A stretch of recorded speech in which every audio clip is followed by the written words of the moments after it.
안녕하세요. 안산시민 여러분 반갑습니다. 오늘 그 6번째 주인공으로 홍윤아 예비 후보님과 함께 우리 유권자 여러분들이 투표율도 높이고 현명한 판단을 할 수 있도록 여러분을 대신해서 같이 여쭤보도록 하겠습니다. 자, 감사합니다. 고맙습니다. 네, 우리 유권자 여러분에게 먼저 인사말을 먼저 부탁을 드리겠습니다. 지난주까지만 해도 사실 약국 앞에 100m 이상씩 마스크 사려는 줄이 늘어져 있었죠. 그 모습 보면서 저는 너무 참담했습니다. 이것이 2020년 대한민국에서 일어날 만한 일이 맞는가. 조금씩 해결은 되어가고 있는 것 같지만 저는 이 어려움 가운데서 우리 사회가 반드시 교훈을 찾았으면 좋겠습니다. 그래서 필수 예방품의 국가관리제와 같은 한심한 일이 일어나지 않게 하는 제도, 그리고 무엇보다 근본적으로는 공공의료를 지금보다 훨씬 확충해서 이런 감염병을 비롯한 위기 상황에 잘 대응할 수 있도록 그런 국가의 시스템이 갖추어지는 계기로 삼는다면 이번의 어려움도 이후에는 우리를 모두 웃게 하는 그런 계기가 되지 않을까 생각합니다. 힘내십시오. 자, 가장 먼저 우리 홍윤아 예비 후보님께서는 불로소득 환수, 서민에게 재분배하겠다라는 슬로건을 처음에 내걸었습니다. 우리 자세한 얘기 들어보도록 하겠습니다. 저도 공부를 하면서 알았는데요. 우리나라 재벌 오너 중에 최고 연봉 소득자 1년 연봉이 얼마일까요? 무려 301억. 1년에 네. 받는 월급이요? 네. 그러니까 연봉이? 무슨 주식이나 부동산이나 이런 걸로 받는 게 아니고요. 그냥 회사에서 받는 연봉이 301억인 사람이 있더라고요. 놀랍지 않습니까? 301억 원에 해당되는 만큼 일을 많이 하지 않을까요? 보통 사람들 조금 평균 소득 개념은 여러 가지가 있지만요. 그 중에서 서민들 하면 사실 3천만 원 버는 것도 만만치 않은 일인데요. 어렵죠. 네. 1000배. 1000배를 더 노력하거나 1000배의 능력이 더 있다는 것이 가능할까요? 저는 그렇지 않다고 생각해요. 예. 그래서 저는 지금의 자산 불평등은 너무나 심각하고 그 중에 상당 부분은 또한 원래 자기 것이나 자기의 노력으로 얻지 않은 예를 들면 대표적인 게 토지 같은 거예요. 네. 이건 원래 주어진 거죠. 모든 사람한테 주어진 건데 그것을 어느 순간 개인이 소유하게 되고 그것이 또 돈을 자산을 낳는 이런 구조가 너무 고착되어 있다 보니 이것이 도무지 극복할 수 없는 차이가 되고 있다고 봅니다. 그래서 그 자산을 재분배해서 정말 너무 많이 가진 사람들의 것을 이제 나누어서 서민들에게 분배해야 된다. 이것이 제 생각입니다.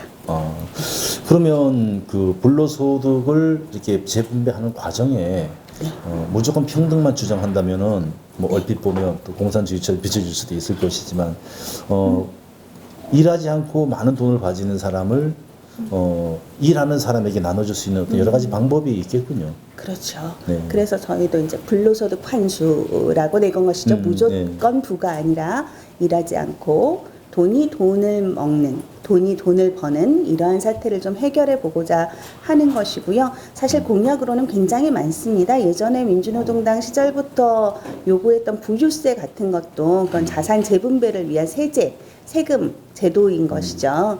그리고 사실 역사를 돌아보면 우리나라도 전쟁 후에 전혀 그랬을 것 같지 않지만 소득세 70% 이런 시기가 있었더라고요. 그리고 미국도 루즈벨트 시기에는 상속세, 소득세 90%까지 물리기도 했더라고요. 그러니까 상당 부분은 사실 세금 제도를 통해서 충분히 환수하고 또 분배할 수 있다고 생각됩니다.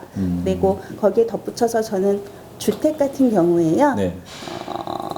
진보정당은 무상의료, 무상교육을 오래전부터 주장해왔고 그것이 어느 정도는 현실이 되고 있는데요.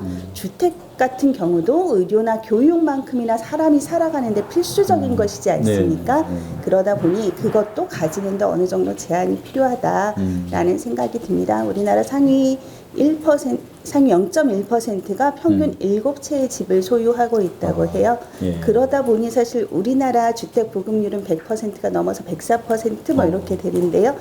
자기 집을 가지지 못한 무주택 가구가 900만 가구나 되는 이런 상태이죠. 너무 많이 가진 사람들은 이제 필수적인 집 같은 주거 같은 경우는 좀 내놔야 한다. 이렇게 생각합니다. 이번 코로나19 사태 이후에 실제 비정규직이라든가 기간제라든가 이런 사람들은 급여를 받지 못하게 되었는데요. 네, 예, 똑같이 학교에 종사하다가 누구는 월급을 받고 누구는 돈을 받지 못하는 상황으로 이렇게 갈라졌습니다. 네.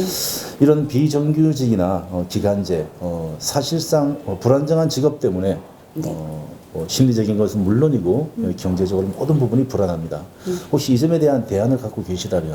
제가 학교 비정규직 노동조합 명예조합원이기도 해서요. 네. 특히 급식 종사자들 같은 경우에 너무 대표적으로 일하지 않는 기간이 늘어나면서 당장 소득이 없는 기간이 2배, 3배가 되고 있는 중인 거죠. 왜 이렇게 방학 중에는 소득이 없는 상태가, 급여를 못 받는 상태가 되었을까? 또 학교 비정규직, 학교에서 일하시는 비정규직만 해도 급여 체계가 수십 가지입니다. 왜 이렇게 복잡하게 되었는가? 한 번에 협상이 잘 되지도 않아요. 이것은 사실 시시때때로 편한 대로의 비정규직을 마구마구 만들어냈기 때문입니다. 네. 이것을 빨리 공무직으로 좀 단일화하고 공무원과는 조금 다른 공무직으로 단일화하고 그 체계 안에서 적어도 공무원의 80% 정도는 급여를 받을 수 있는 이런 상태로 급여 체계도 정상화해야 한다고 생각을 합니다. 그리고 또 하나 안타까운 것은 이렇게 한편에서는 소득을 위해서 일을 해야 하는데 일을 하지 못해서 굉장히 괴로운 분들이 있고요. 또 다른 한편에는 좀 쉬고 싶어도 일을 덜 하고 싶어도 코로나 사태 때문에 사실은 일이 너무 많아져서 쉴 수 없어서 과로로 뭐 이렇게 여러 가지 스트레스로 돌아가시는 분까지 계시는 상태이죠. 얼마 전에 쿠팡 배달하시는 분이 또 사망을 했습니다만 과중한 업무량 때문에 이 양쪽의 문제를 한꺼번에 같이 풀어가는 지혜와 힘이 필요하다고 생각합니다. 조금 전에 그 주택 문제에 대해서 말씀을 하셨는데요. 우리 홍연아 예비후보님께서 그 주장하신 내용 중에 무상주택 도입 그리고 물, 전기, 가스 무상 공급제를 거론하셨습니다. 과연 뭐 우리 유권자분께서 들으신다면 그럴 수가 있어라고 혹할 수 있는 이야기인데, 자 그럼 이 내용이 실현 가능한지를 한번 여쭤보도록 하겠습니다. 아까 말씀드렸던 과도하게 집중되어 있는 과도하게 집중되는 소득 이 부분에 대한 세금 제도를 통해서 충분히 재원을 마련할 수 있고요. 지금도 사실 일부는 임대주택 이런 제도들을 통해서 공공의 주택 개념이 우리 사회에도 존재하고 있지 않습니까? 그리고 다른 나라를 보면 사실 훨씬 많지요. 핀란드 헬싱키 같은 경우는 정부 소유의 땅이 60%라고 해요. 그래서 그 정부 소유의 땅에 집을 짓고 아주 저렴하게 임대를 주고 있죠. 싱가포르나 홍콩 같은 경우도 유사한 사례들 많이 있습니다. 그래서 정말 어려운 분들에게는 무상주택, 저는 특히 청년들에게 무상주택 공급 대규모로 하고 싶거든요. 절실하게 필요로 하는 청년들이 사회생활의 시작을 보다 안정적으로 힘있게 했으면 좋겠습니다. 재원 마련 충분히 가능하다 이런 말씀 드리고요. 또 물전기가스 무상 공급과 관련해서는 이것은 한편으로는 생활의 필수제는 누구나 평등하게 쓸 수 있도록 하자 이런 개념과 함께 동시에 우리 지속 가능한 지구를 위해서는 사용량, 전체 사용량 자체는 좀 줄여야 한다 이런 가치도 포함하고 있습니다. 전기를 예로 들면요. 필수 사용량, 가구당 인원수 등을 고려했을 때의 필수 사용량만큼은 무상으로 공급하되 그 이상에 대해서는 훨씬 지금보다 심한 누진을 하자는 그런 주장입니다. 현재 2030 세대 헬조선이라 불릴 만큼 굉장히 어렵습니다. 이들에게 꿈과 희망을 줄 수 있는 직업, 안정된 직업이 있어야 될 텐데요. 청소년 노동법을 한번 개정해 보겠다라고 주장을 하셨습니다. 세부적인 내용 말씀드리 해주십시오. 우리나라의 노동법 자체는 사실 꽤 괜찮은 편입니다. 물론 손봐야 할 부분들이 있지만 그래도 노동법 자체는 괜찮은 편인데요. 사실 그것이 준수되는 비율은 높다고 하기 어렵습니다.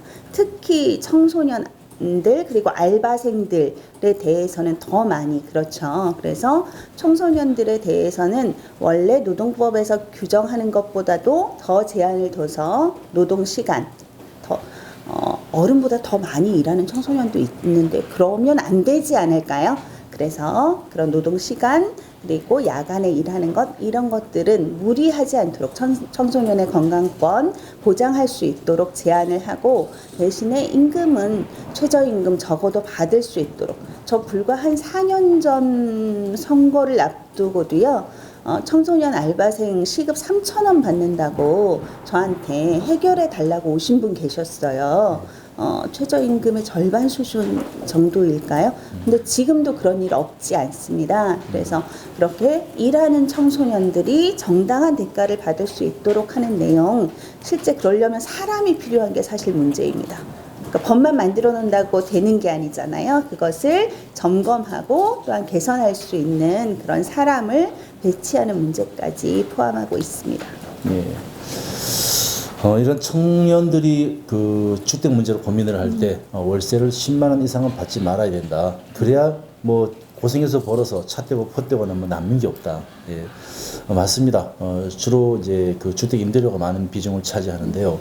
10만 원 상한선을 그었다면 과연 그게 실현 가능하겠습니까? 그래서 이제 근로소득 환수가 필요한.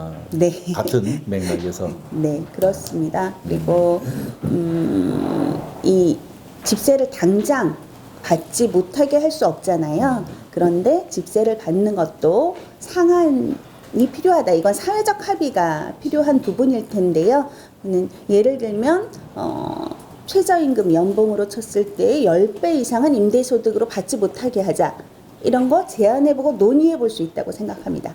그 적정 수준을 사회적 합의를 통해서 찾아내는 것 저는 우리 사회에서 충분히 가능할 것 같아요. 네. 네.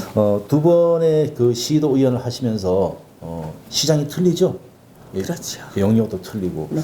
여러 가지 에피소드 중에 혹시 우리 유권자분들에게 자랑하시고 싶은 뭐랄까 특별히 기억에 남는 일이 뭐가 있을까요? 두 가지 말씀드려도 되나요? 그럼.